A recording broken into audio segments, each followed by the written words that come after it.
याबद्दलची भूमिका आम्ही घेतली आणि हेच केलं पाहिजे. ते केल्याशिवाय समाजामध्ये बदल होत नसतो. मगाशी सुनील मानेंनी बोलत असताना सांगितलं स्पर्धा परीक्षेच्या बद्दल.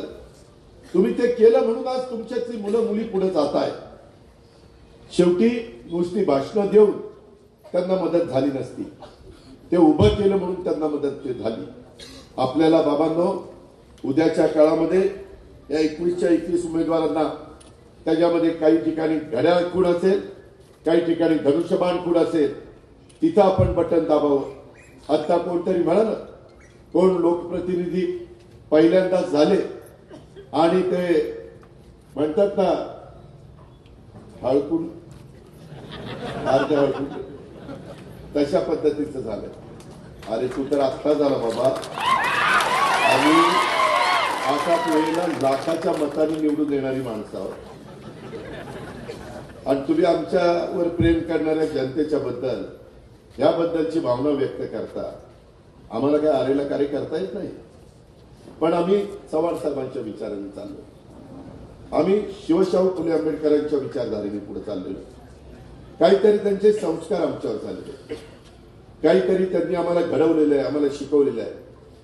पुढेही त्याच रस्त्याने माझ्या लाडक्या बहिणींना माझ्या बांधवांना घेऊन जाण्याचा आमचा सगळ्यांचा प्रयत्न आहे आणि त्याच्यातून आपल्याला अनेक गोष्टी करायच्या आहेत. मला माहिती आहे.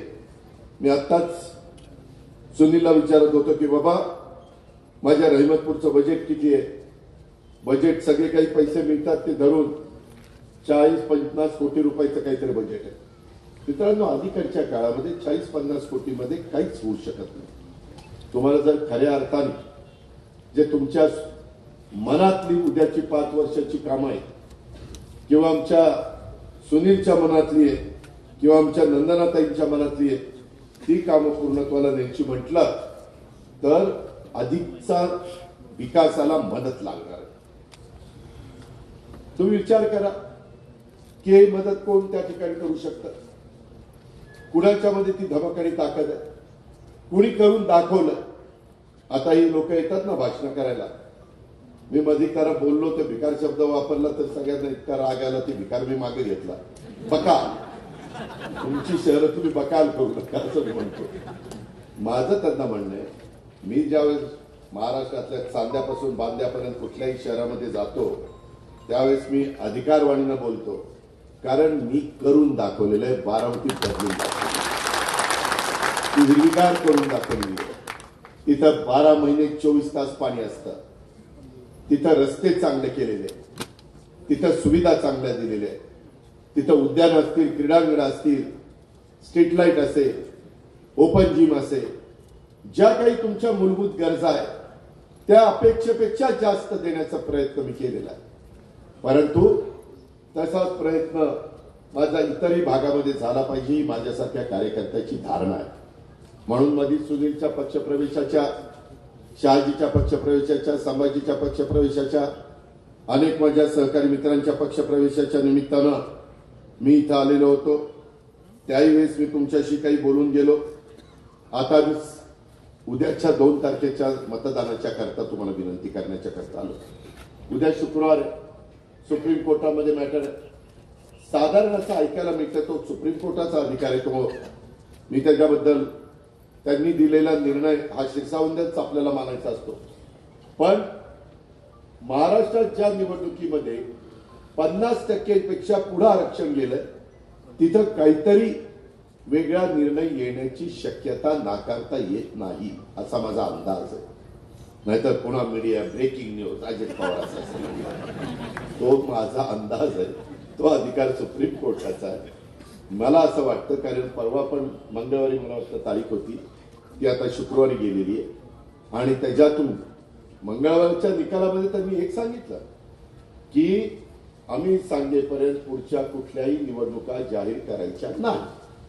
म्हणजे महानगरपालिका, जिल्हा परिषद, तालुका पंचायत एक तर 9 वर्ष झाली या संस्थांच्या निवडणुका झाल्या. मला नेहमी मनामध्ये येतं आम्ही लोक आता नितीन खासदार झाला, मकरंदाबा आमदार झाला, मंत्री झाला, मी आमदार झालो, उपमुख्यमंत्री झालो, आमचा अनेक सहकारी मित्र आमदारांनी वेगवेगळ्या पदावर बसले, परंतु काम करणारा ज्या त्या पक्षाच्या कार्यकर्त्यालाही वाटत असतं, माझ्या लाडक्या बहिणीलाही वाटत असतं, माझ्या माय माऊलीलाही वाटत असतं, माझ्या मुलीलाही वाटत असतं की बाबा आम्हाला पण संधी मिळाली पाहिजे. मी सुनीलला विचारत होतो, अरे नंदनाताईंना आता उमेदवारी दिलेली आहे, त्यांना अनुभव आहे का? ते राजकीय वारसा असणाऱ्या घरातनं पुढं आलेली ही आमची भगिनी आहे. तसं बघितलं तर नंदनाताईंना देखील माहेरकडनं समाजकारणाचा समृद्ध अशा प्रकारचा वारसा लाभलेला आहे. त्यांच्या सासरी तर समाजकारण राजकारण हा मोठा वारसा आहेच आहे. त्यांचे सासरे स्वर्गीय गुलाबराव मानेंनी रहमतपूरचं नगराध्यक्षपद त्या ठिकाणी भूषवलं. त्यांनी केलेली कामं आज पण रहमतपूरकरांच्या स्मरणामध्ये आहेत. त्यांचे पती सुनील माने यांनी देखील लोकनियुक्त नगराध्यक्ष कसा असू शकतो हे महाराष्ट्राला दाखवून दिलं आणि कामं करून दाखवली आणि त्याच्यातनं आपल्या रहमतपूरच्या विकासाला गती दिली. रहमतपूरच्या महिलांच्या पदे सक्षमीकरणासाठी आणि बचत गटाच्या बळकटीसाठी आणि शहरातल्या सर्वसामान्य जनतेची त्या ठिकाणी सुखदुःखामध्ये आमच्या नंदनाताई कायम सक्रिय राहिलेल्या आहेत. हा त्यांचा सामाजिक राजकीय आणि विकासाचा वारसा आमच्या नंदनाताई रहमतपूरच्या प्रगतीमध्ये नक्कीच परिवर्तित करतील असा मला पूर्ण विश्वास आहे. मला तर वाटतंय की त्यांची कारकीर्द सुनीलपेक्षा चांगली होईल, कारण त्यांच्या पाठीशी अजित पवार उभा आहे.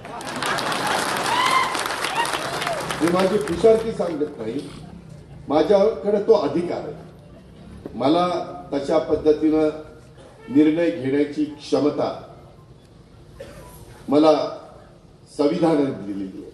इतरांनाही दिलेली, मला एकट्यालाच दिलेली नाही, सर्वांना दिलेली आहे. जे जे आम्ही निवडून गेलोय आणि जे आज मंत्रिमंडळामध्ये काम करतोय, मकरंद आबा, शंभूराज देसाई, सगळ्या शिवेंद्र बाबा, सगळ्यांना दिलेली. पण मित्रांनो, कशा कशा पद्धतीनं आपल्याला मिळालेल्या ह्या संधीचा उपयोग आपण समाजाच्या भल्याकरता करून द्यायचा असतो, त्याबद्दल आपण निश्चितपणे बारकाईने विचार केला पाहिजे. माझी रहमतपूरची नगरपालिका ही विकासाच्या वाटचालीमध्ये एक अग्रस्थानी असलेली नगरपालिका आहे. मग या शहराच्या प्रगतीमध्ये शिक्षण असेल, स्वच्छता असेल, पायाभूत सुविधा असतील, नागरिक कल्याण, अशा प्रत्येक क्षेत्रामध्ये आज सुनीलच्या मार्गदर्शनाखाली तुमच्या सगळ्यांच्या सहकार्याने, इतर पण काही वडीलधाऱ्यांच्या सूचनेवरून, आया बहिणींच्या भरभक्कम पाठिंब्यामुळं, तरुणांच्या साथीमुळं आज तो हे सगळं करू शकलेला आहे. आणि अशा पद्धतीनं आज त्यांनी ते असतील, आमचे वासुदेव माने काका असतील, बाकीचे सगळे सहकारी असतील, ते सगळेजण मिळून, मी पॅनल कसं झालं ते बघत होतो, सगळ्या जाती धर्माच्या लोकांना इथं प्रतिनिधित्व देण्याचा प्रयत्न केलाय. कारण इथं मराठा समाज आहे, इथं माळी समाज आहे, इथं मुस्लिम समाज आहे, इथं मागासवर्गीय समाज आहे, इथं इतर पण वेगवेगळ्या समाज अतिशय गुण्यागोविंदांनी इथं राहतोय. आणि त्याच्यामुळे ह्या सगळ्या घटकाच्या करता कुठं दफनभूमी असेल, कुठं स्मशानभूमी असेल, कुठं शादीखाना असेल, कुठं आणखी काही वेगवेगळ्या प्रकारच्या सुविधा ज्या इथून पुढच्या काळामध्ये आपण देऊ शकतो त्या देण्याच्या करता आपल्याला सगळ्यांना काम करायचंय. आणि ते काम करण्याच्या करता आम्ही सगळेजण त्या सर्वांच्या पाठीशी उभं राहू याबद्दलची खात्री आणि विश्वास देखील मी आपल्या सर्व सहकारी मित्रांना निश्चितपणे त्या ठिकाणी करून देऊ इच्छितो. नगरपालिका क्षेत्रामध्ये जे काही तुम्ही ग्रंथालय अत्याधुनिक केलं त्याच्याबद्दल तर तुम्हाला पुरस्कार मिळालाच मिळाला, पण अनेक गोष्टी ह्याच्यामध्ये बऱ्याचशा शहरामध्ये घनकचरा प्रक्रिया प्रकल्पाची व्यवस्थितपणे यंत्रणा उभी करायची असते, ती आज तुमच्यामध्ये झालेली आहे. वेगवेगळ्या चांगल्या इमारती माझ्या रहमतपूरच्या शहराच्या वैभवामध्ये भर घालणाऱ्या या मागच्या काळामध्ये सुनील आणि त्यांच्या सगळ्या सहकारी मित्रांनी उभ्या केलेल्या आहेत. आज ऐतिहासिक वारसा असलेल्या रहमतपूर शहरामध्ये मध्यवर्ती चौकात उद्याच्या काळामध्ये हे आमचं राष्ट्रवादी काँग्रेस आणि शिवसेना ही युती आपण प्रचंड मताधिक्यांनी निवडून दिली, ते काम तुम्हाला करायचं ती विनंती करण्याकरता मी आलो. परंतु त्यावेळेस छत्रपती शिवाजी महाराजांचं भव्य स्मारक हे उद्याच्या काळामध्ये ह्या परिसरामध्ये करण्याचं या सगळ्या आमच्या उमेदवारांचं स्वप्न आहे. रहिमतपूर शहराच्या मध्यवस्तीमध्ये जे मध्यवर्ती एसटी स्टँड आहे तिथं सुसज्ज व्यापारी संकुलाची उभारणी करण्याचं खूप दिवस सुनील आणि अनेकांच्या मनामध्ये, परंतु काही ना काही कारणानिमित्त ते राहून गेलं. आता आमच्या शिवसेनेचेच प्रताप सरनाईक, जे पूर्वी राष्ट्रवादी काँग्रेस पक्षामध्ये होते, माझ्या अतिशय जवळचा कार्यकर्ता, आज त्याच्याकडे परिवहन खातं आहे. आज आमच्या एकनाथराव शिंदेच्या मार्गदर्शनाखाली ते मंत्रिमंडळामध्ये काम करतात. मी निश्चितपणे त्यांना सांगेन की आपल्याला इथे एक चांगल्या प्रकारचं सुसज्ज व्यापारी संकुल उभं करायचं आहे आणि ते महत्वाच्या रस्त्यावर असल्यामुळं तुमची बाजारपेठेला पण त्याच्यातनं एक गती मिळणार आहे. बाजारपेठेमध्ये एक उत्साह त्या निमित्तानं येणार आहे आणि म्हणून तेही काम आम्ही त्याच्यामध्ये करणार.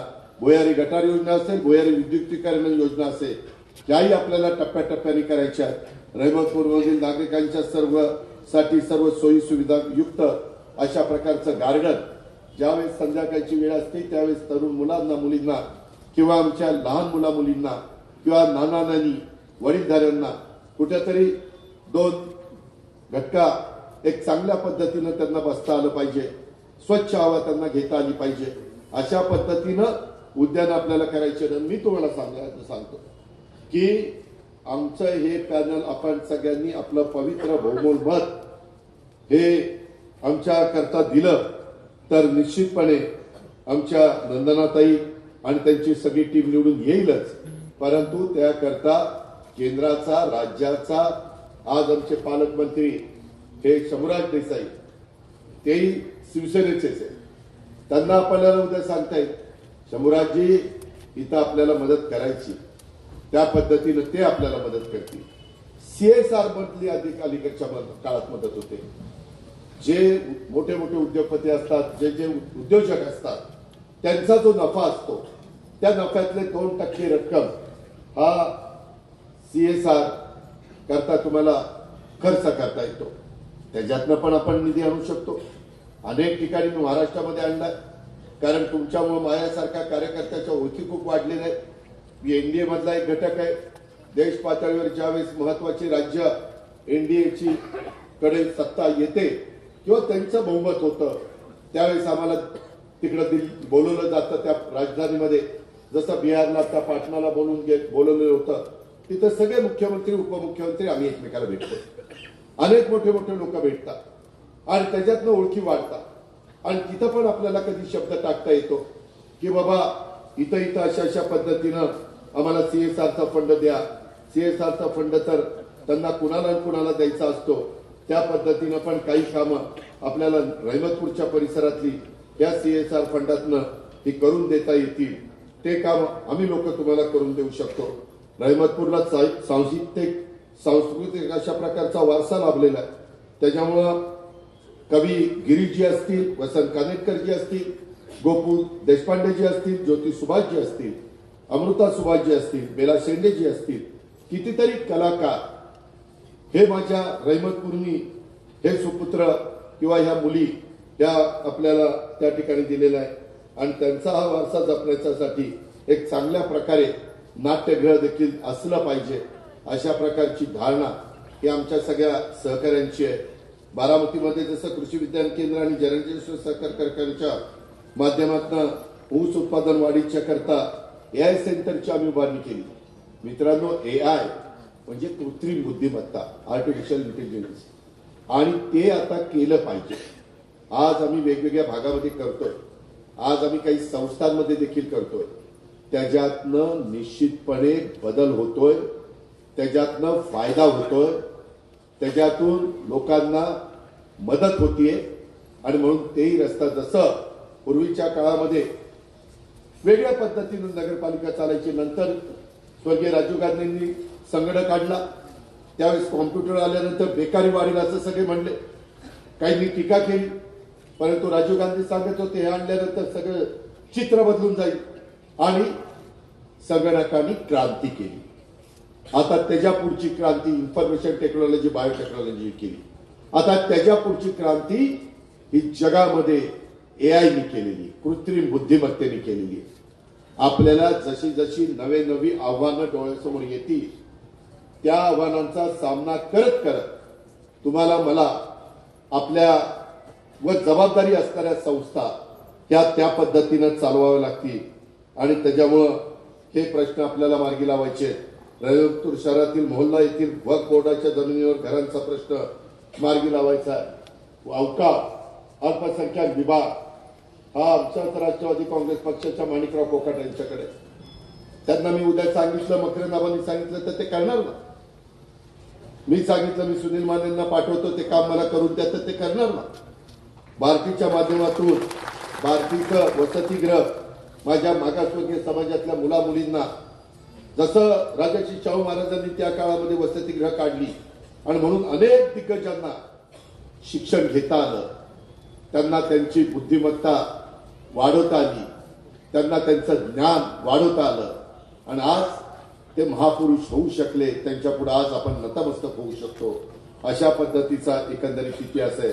आणि म्हणून माझी तुम्हाला सगळ्यांना विनंती आहे, याही बाबतीमध्ये आम्ही या रहमतपूर नगर परिषदेच्या उद्याच्या पंचवार्षिक योजनेमध्ये माझं रहमतपूर, मी रहमतपूरचा हे जे काही वाक्य घेऊन आम्ही तुमच्या समोर आलेलो आहे, राष्ट्रवादी काँग्रेस पार्टी आणि शिवसेना युतीचे उमेदवार घेऊन आलेलो आहे, त्याच्यामध्ये त्या सगळ्या गोष्टी आपल्याला उद्याच्या काळामध्ये करायच्यात.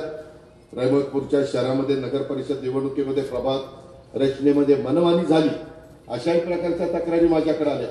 मतदार यादीमध्ये घोळ, दुबार मतदार, बोगस मतदार नोंदणी. मित्रांनो, त्या मुंबईमध्ये 11 लाख मतदार दुबार तिबार चौबार आहे. 11 लाख.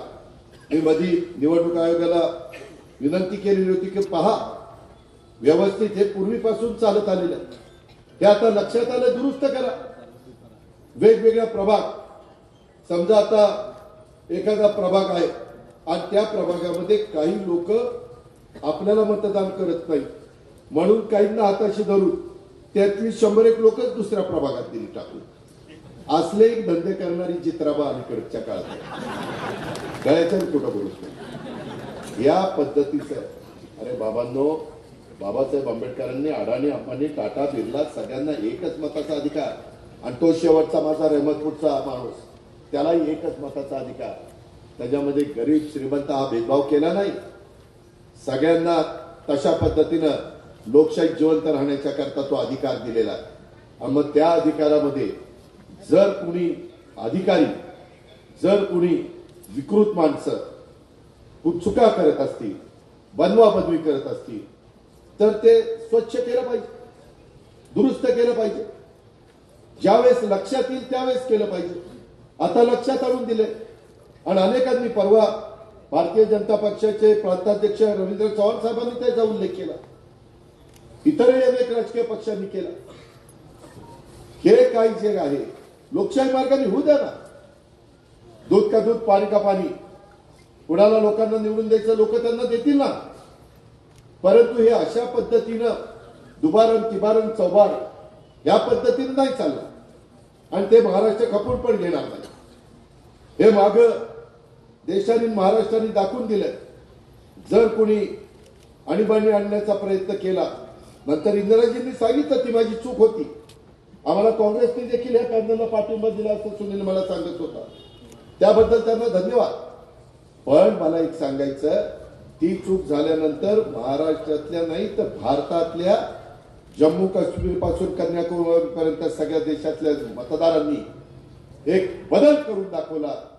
आणि ज्यांना वाटत नव्हतं की आपण निवडून येऊ, ते दुपारी घरी बसले होते, झोपले होते. कलेक्टरनी फोन करून